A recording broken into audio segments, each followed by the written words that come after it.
सुप्रभात बच्चों। ऑनलाइन कक्षा में आप सभी का स्वागत है। मैं मनोज साहू आज मैं पढ़ाने जा रहा हूँ आप लोगों को कक्षा 9वीं के हिंदी पुस्तक के पाठ 7.1 पद।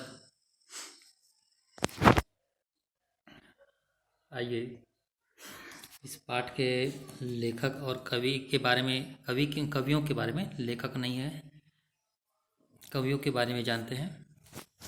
यहाँ हिंदी साहित्य के भक्ति काल के 4 कवियों के पदों को संकलित किया गया है। संकलित किया गया मतलब इकट्ठा किया गया है, समझ लीजिए, शामिल किया गया है। इनमें तुलसीदास व सूरदास सगुण भक्ति काव्य धारा के हैं, तो कबीर व धर्मदास निर्गुण काव्य धारा के प्रतिनिधित्व करते हैं। तुलसीदास अवधी भाषा के अप्रतिम कवि हैं। अप्रतिम मतलब उनके जैसा और कोई दूसरा नहीं। उन्होंने अपने जीवन काल में राम कथा को अनेक रूपों में प्रस्तुत किया है। उनकी प्रमुख रचनाएं रामचरितमानस, दोहावली, कवितावली, विनय पत्रिका आदि हैं।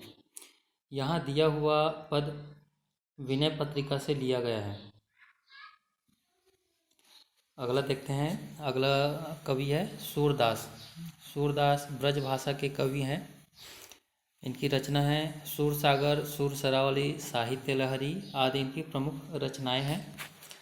उनके द्वारा लिखे गए श्री कृष्ण के बाल वर्णन ब्रजभाषा ही नहीं, समूचे भारतीय साहित्य की धरोहर है। कबीर मध्यकाल के अकेले कवि हैं, है ना। कबीर जो है मध्यकाल के अकेले कवि हैं जिन्होंने अपनी रचनाओं में कई देशज भाषाओं का प्रयोग किया है। उनकी कविताएं मुख्यतः साखी, शबद और रामायणी, ये तीनों जो है बीजक में संकलित हैं। ठीक है, ये साखी, शबद और रामायणी 3 अलग अलग प्रकार के उनकी रचना है। उसको एक बीजक में उसको इकट्ठा किया गया है ना, जिसमें साखी दोहा रूप में और शबद व रामायणी पद रूप में हैं। इनकी कविता अपने समय में ही नहीं, आज भी प्रासंगिक है। मतलब ये जो कविता किए हैं या बोले हैं वो आज के संदर्भ में भी सब सही साबित या सिद्ध हो रहा है अभी भी। धनी धर्मदास का जन्म 1433 में छत्तीसगढ़ के कबीरधाम जिले में हुआ था। वे कबीर के शिष्य थे और कबीर की विचारधारा को आगे बढ़ाने में उनका महत्वपूर्ण योगदान रहा है। उनकी रचनाएं बाद में धर्मदास की वाणी के रूप में प्रकाशित हुई है। आइए शुरू करते हैं कविता और उसकी व्याख्या। तुलसीदास की रचना है ये विनय पत्रिका से। मन पछितय हैं अवसर बीते, दुर्लभ देह पाई हरिपद भजूं। करम वचन अरुहीते, सहस बाहु 10 बदन आदि नृप बचे न काल बलि से। हम करिधन धाम संवारे, अंत चले उठ रीते। सूत बनितानी जाने स्वार्थ रत, न करुणेह सबही थे। अंतहु तो ही तजेंगे पामर, तू न तजे अभी ते। अब नाथ ही अनुरागु जागु जड़, त्यागु दुरासा जीते। बूझय ना काम अगिनी तुलसी, कहूँ विषय भोग बहु घीते। आइए इसकी व्याख्या देखते हैं। संदर्भ में हम इसकी संदर्भ लिख सकते हैं। प्रस्तुत पद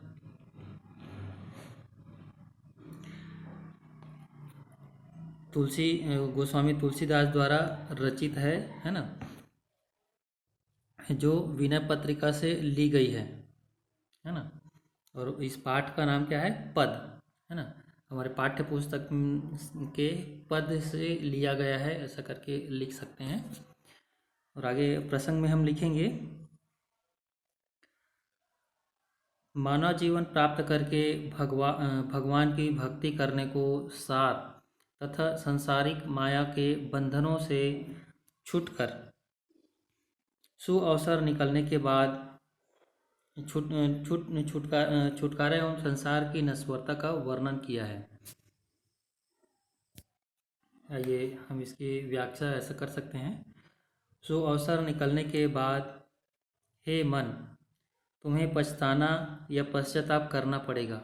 बहुत ही मुश्किल से प्राप्त होने वाली शरीर के द्वारा मन, वाणी एवं कर्म के माध्यम से हरि का भजन कर ले, अर्थात भगवान की, है ना, भगवान का भजन कर ले। क्योंकि तू तो निर्बल है ना, तू तो निर्बल है मतलब शक्तिहीन हो, है ना।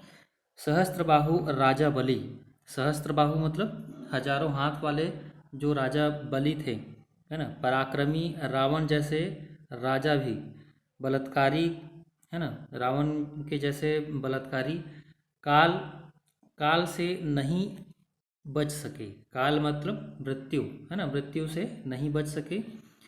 हम है, हमारा है ना, अपनत्व प्रदर्शन करते हुए इस माया जाल में पड़कर, हम है, हमारा है मतलब जो हम तू मैं करते रहते हैं कि ये मेरा है वो मेरा है, उसी को बोल रहे हैं, है ना।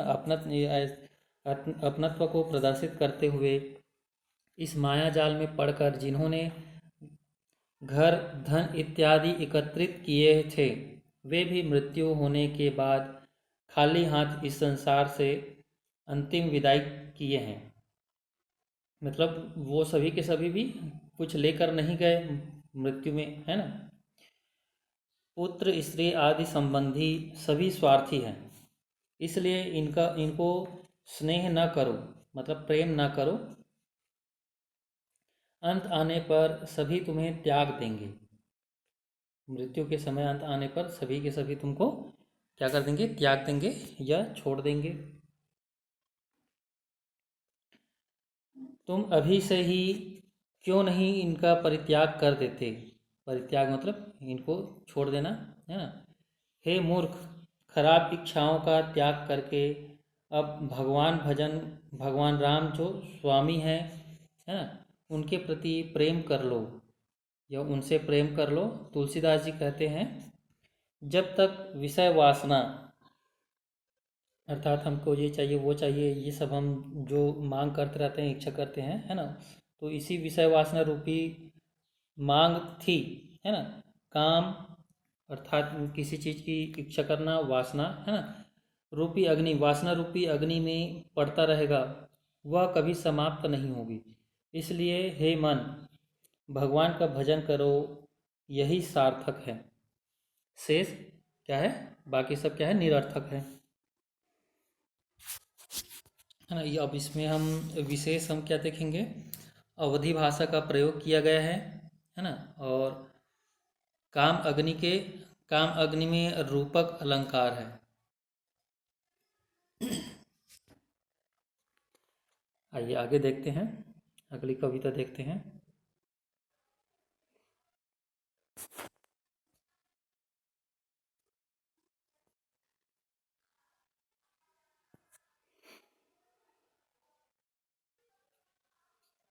खेलन हरि निकसे ब्रजखोरी, ये तुलसीदास की सूरदास जी की रचना है ना, सूरसागर से लिया गया है। खेलन हरि निकसे ब्रजखोरी, कटी कछनी पीताम्बर बांधे, हाथ लय भौरा चक डोरी, गए श्याम रवि तनिया के तट, अंग लसती चंदन की खोरी, औचक ही देखी तह राधा, नैन विशाल भाल दिए रोरी, नील बसन फरिया कटी पहिरे, बेन पीठ रुलती झकझोरी, संग लरकनी चली इति आवती, दिन थोड़ी अति छवितन गोरी, सूर्य श्याम देखत ही रीझै, नैन नैन मिर परी ठगोरी। हाँ, आइए इसकी संदर्भ कैसे लिखेंगे? प्रस्तुत पद्यांश महाकवि सूरदास जी द्वारा रचित सूरसागर से ली गई है। है ना। ये संदर्भ में लिखेंगे और इसका प्रसंग लिखेंगे। प्रस्तुत पद्यांश में कृष्ण और राधा के पहली बार मिलन की सौंदर्यता की सुंदर दर्शन एवं स्वाभाविक प्रेम का वर्णन कवि द्वारा किया गया है ना। आइए इसकी व्याख्या देखते हैं। व्याख्या हम इस प्रकार से करेंगे।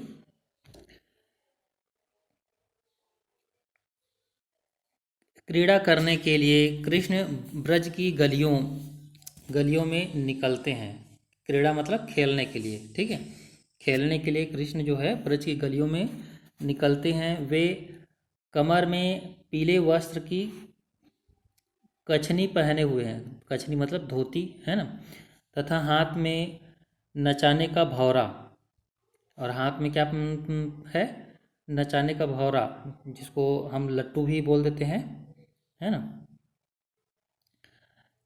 चक्री है और क्या है? चक्री, पहिया तथा डोरी, ठीक है। डोरी मतलब रस्सी लिए हुए हैं। उनके सिर में मयूर पंख से निर्मित मुकुट है, ठीक है। उनके सिर में क्या है? मयूर पंख से बना हुआ क्या है? मुकुट है।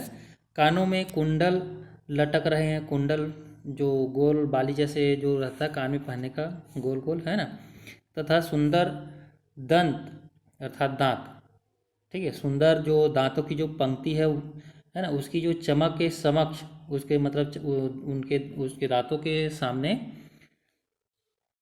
विद्युत की चमक फीकी, ठीक है। ऐसे उसकी उनकी दांतों में इतनी चमक है कि बिजली की चमक भी फीकी पड़ जाए या कमज़ोर पड़ जाए, है ना।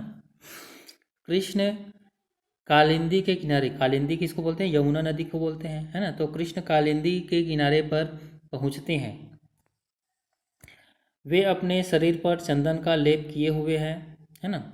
वहाँ पर उन्होंने एकाएक राधा को देखा, मतलब अचानक राधा को देखा वो, है ना। राधा के नेत्र विशाल हैं, मतलब बड़ी बड़ी आँखें हैं। वे माथे पर रोली की बिंदी लगाई हुई है ना। माथे पर तिलक की बिंदी लगाई हुई है वो, है ना। तथा नीले कपड़े धारण किए हैं। कौन से कपड़े? नीले रंग के कपड़ा। और कमर में लहंगा पहनी है। उनकी चोटी पीठ पर लहरा रही है ना। संग में लड़कियां हैं जो समवयस्क, समवयस्क मतलब उन्हीं के आयु के, उन्हीं के एज के, किशोरावस्था में, है ना। वे गौर वर्ण की हैं, सभी के सभी क्या है? वे सभी गोरी हैं, है ना। राधा के मनमोहक रूप को देखकर श्याम, श्याम अर्थात कृष्ण, उस पर रीझ जाते हैं या मोहित हो जाते हैं, है ना। आँखों से आंखें मिलने पर दोनों ठगे से रह गए, मतलब दोनों जब एक दूसरे को देखते हैं तो बस देखते ही रह जाते हैं, है ना। वे एक दूसरे के रूप पर मुग्ध होकर प्रेम में बंध गए। वे दोनों एक दूसरे, कृष्ण और राधा, एक दूसरे को देखकर एक दूसरे से मुग्ध होकर, मोहित होकर प्रेम में बंध गए, है ना। आइए अब इसमें विशेष हम लिखेंगे। राधा और कृष्ण का मिलन, संयोग श्रृंगार का वर्णन है।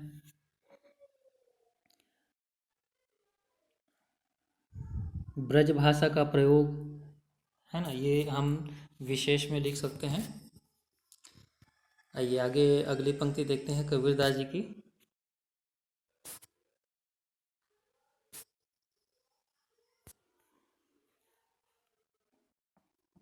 साधो देखो जग बौराना, साच कहे तो मारन धावे, झूठे जग पतियाना। हिंदू कहत राम हमारा, मुसलमान रहमाना।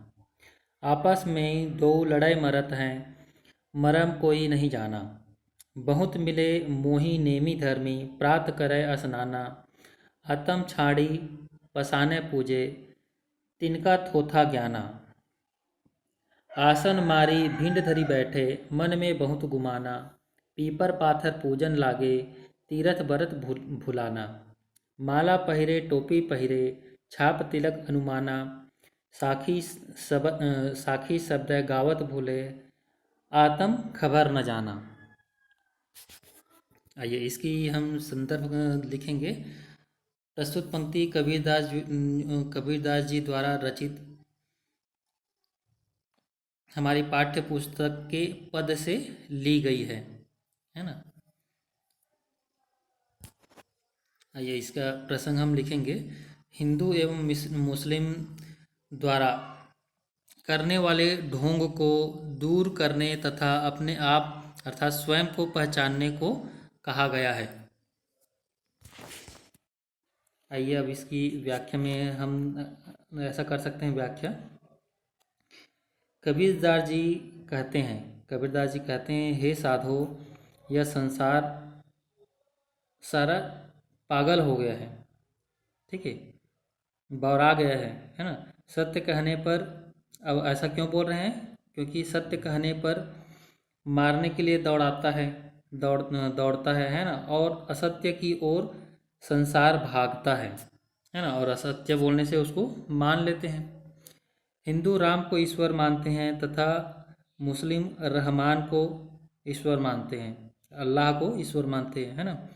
धार्मिक लड़ाई में एक दूसरे को मारते काटते वास्तविक या सत्य को कोई नहीं जानते, क्योंकि ईश्वर एक है, नाम भले ही अनेक है ना। नियम धर्म तथा प्रातः स्नान करने वाले बहुत से लोगों को मैं देख चुका हूँ, जो आत्मा में ईश्वर का वास है ना, जो आत्मा में ईश्वर का वास है उसे छोड़कर पत्थर की प्रतिमाओं मूर्तियों की पूजा करते हैं।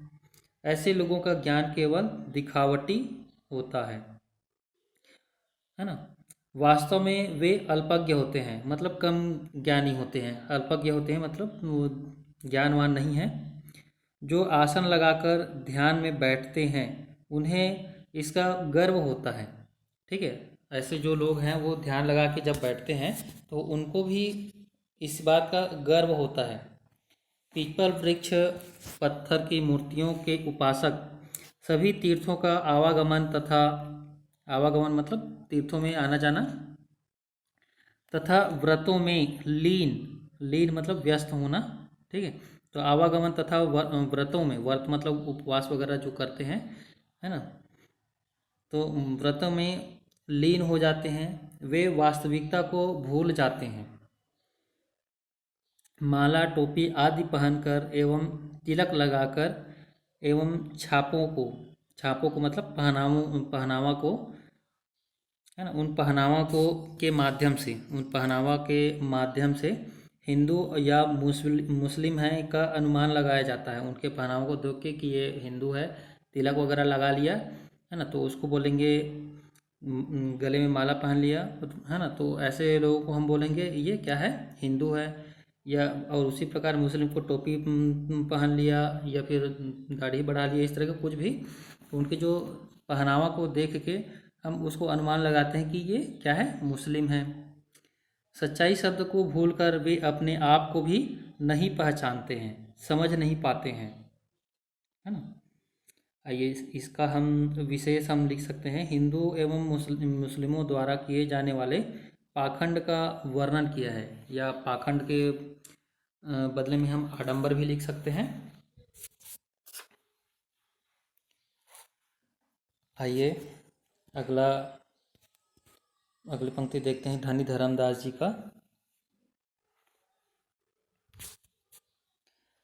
हम सतनाम के व्यापारी, कोई लादे कांसा पीतल, कोई लौंग सुपारी। हम तो लाद्यो नाम धनी को, पूरन खेप हमारी। पूंजी न टूटे नफा चौगुना, बनीज किया हम भारी। हाट जगाती रोक न सकी है, निर्भय गैल हमारी। मोती बूंद घटही में उपजय, सुकिरत बरत कोठारी। नाम पदार्थ लाद चला है, धर्मदास व्यापारी। ये हम इसकी संदर्भ लिखेंगे। प्रस्तुत पद्यांश धनी धर्मदास द्वारा लिखा गया है, जो हमारे पाठ्य पुस्तक के पद से लिया गया है। आइए इसका प्रसंग हम देखेंगे। प्रसंग में लिखेंगे, सत्य नाम अर्थात ईश्वर नाम जो नित्य है, नित्य है मतलब वही सत्य है ना। धनी धर्मदास जी ने सतनाम रूपी व्यापार का वर्णन किया है। सत्य का जो नाम है, जो सत्य है ना, उसी के नाम का वर्णन किया है या व्यापार किया है। आइए व्याख्या देखते हैं। कवि धर्मदास जी कहते हैं कि हम तो सतनाम अर्थात हरि नाम के व्यापारी हैं। ठीक है, हरि के नाम के व्यापारी हैं। व्यापारी क्या है, जैसे दुकानदार को भी बाहर से सामान लाते हैं और लोगों को बेचते हैं, तो ये भी वैसे ही बोल रहे हैं कि मेरा व्यापार, उसको बोलेंगे व्यापार, है ना। तो ऐसे ही मैं भी हरि के नाम का व्यापार कर रहा हूँ, है ना। भगवान नाम के व्यापार करने वाले हैं। भगवान नाम के मतलब ईश्वर के नाम के व्यापार करने वाले हैं करके बता रहे हैं। जिस प्रकार कोई व्यापारी व्यापार करने के लिए कांसे, पीतल आदि के बर्तन लेकर निकलता है। ठीक है, कोई कोई कोई व्यापारी क्या लेकर निकलते हैं, कांसे, पीतल आदि के बर्तन लेकर निकलता है। और कोई जो है लौंग सुपारी आदि का धंधा करते हैं, है ना। और हम तो नित्य है नाम के धनी अर्थ, और हम नित्य मतलब हर रोज नाम के अर्थात नाम के धनी, नाम के धनी मतलब भगवान नाम की मतलब ईश्वर के नाम की पूरी खेप को लेकर व्यवसाय कर रहे हैं। मतलब ईश्वर के नाम को ही लेकर हम पूरा व्यापार कर रहे हैं। इस व्यवसाय में अन्य धंधों जैसी कोई पूंजी डूबने अर्थात हानि होने का भय नहीं होता। ठीक है, और इस ईश्वर के नाम रूपी जो व्यापार है ना, इसमें अन्य बाकी जो धंधे हैं उसमें कभी कभी कोई चोरी कर लिया या फिर घाटा हो गया, है ना, ऐसा कभी कभी होते रहता है। लेकिन इसमें, इस धंधे में ऐसा कोई पूंजी डूबने वाली नहीं है ना, हानि होने का भय नहीं होता। लागत धन इसका कभी डूबता नहीं। इसमें जो धन लगाया गया है ना, ईश्वर के नाम रूपी जो व्यापार करने में जो धन लगाया है ना, वो कभी डूबता नहीं है। तथा लाभ भी 4 गुना होता है, और इसमें लाभ कितना होता है, 4 गुना होता है ना। हमने अधिक वजनी अर्थात महत्वपूर्ण व्यापार किए। हमने अधिक वजनी अर्थात महत्वपूर्ण व्यापार किए। क्या है वो व्यापार, जिस व्यापार को करने में बाजार में चौकीदार आदि कोई भी प्रतिबंध नहीं लगा सकते। ठीक है, और ये ऐसा व्यापार है जिसमें बाजार में चौकीदार आदि मतलब कोई भी जो व्यापार वगैरह को जो देख रेख करते हैं जो लोग होते हैं, है ना, वो इस पर कोई प्रतिबंध नहीं लगा सकते। तथा रास्ते में भी किसी भी प्रकार का डर है, और ना ही रास्ते में भी किसी प्रकार का डर नहीं होता। जिस प्रकार से स्वाति नक्षत्र के जल से, स्वाति नक्षत्र, ठीक है, ये स्वाति नक्षत्र के जो जल होते हैं, जब बारिश होती है स्वाति नक्षत्र में, तो सीपी में मोती उत्पन्न होती है। ठीक है, सीपी जिसमें मोती बनता है तो मोती उत्पन्न होती है ना। उसी प्रकार अच्छे कार्य एवं नाम स्मरण पुण्य रूपी मोती को, है ना, कोषाध्यक्ष के द्वारा शरीर रूपी कोषाध्यक्ष के द्वारा शरीर रूपी घड़े में डाला जा रहा है। धर्मदास जी कहते हैं, मैं अपने साथ नाम रूपी पदार्थ, ईश्वर के नाम रूपी पदार्थ को लेकर व्यापार करने निकला हूँ, है ना। वो कौन से, क्या चीज़ का व्यापार कर रहे हैं, ईश्वर के नाम रूपी जो वस्तु है, पदार्थ है, उसको लेकर व्यापार करने के लिए निकला हूँ, है ना। ये इसमें हम विशेष हम लिखेंगे, सूक्ष्म ब्रह्म के नाम स्मरण को तत्व बताया गया है, सार तत्व बताया गया है ना। सार मतलब सभी चीज मुख्य, है ना।